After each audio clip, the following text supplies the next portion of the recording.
so my next area was in Costa Mesa, which was right above Newport.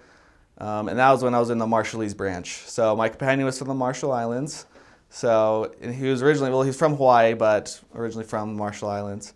And so it was actually a cool experience to interact with these Polynesian people. They're not like, Tongans or Samoans, so they're a lot shorter, but they're full of personality. They have a lot of personality, and they're just happy people, though. They're always happy, and their specialty is chicken and rice, which is really good. They do big barbecues and everything. Anyway, so it was a cool experience to be with them. We were able to, we had quite a large area of people to go visit. We were able to travel outside the mission and go meet with different people.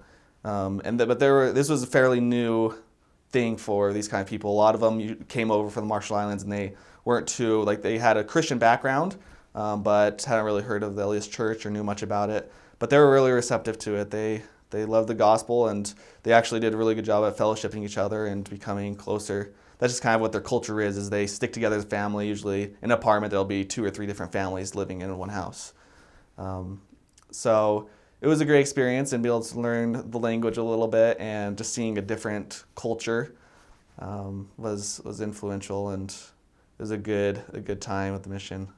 I think it's interesting how definitely fast the group is growing. I think on average at the sacrament meeting there was probably 10 to 15 people, sometimes more, sometimes less. But it's definitely getting closer to becoming a branch. Right now it's just a group, so they have their own sacrament meeting and their own Sunday school, which they do in their language and stuff. And so it was cool to see that, even though I didn't really understand a lot of it. But you can still feel the spirit and feel their testimonies, just like with any language. You can always feel it no matter what. So.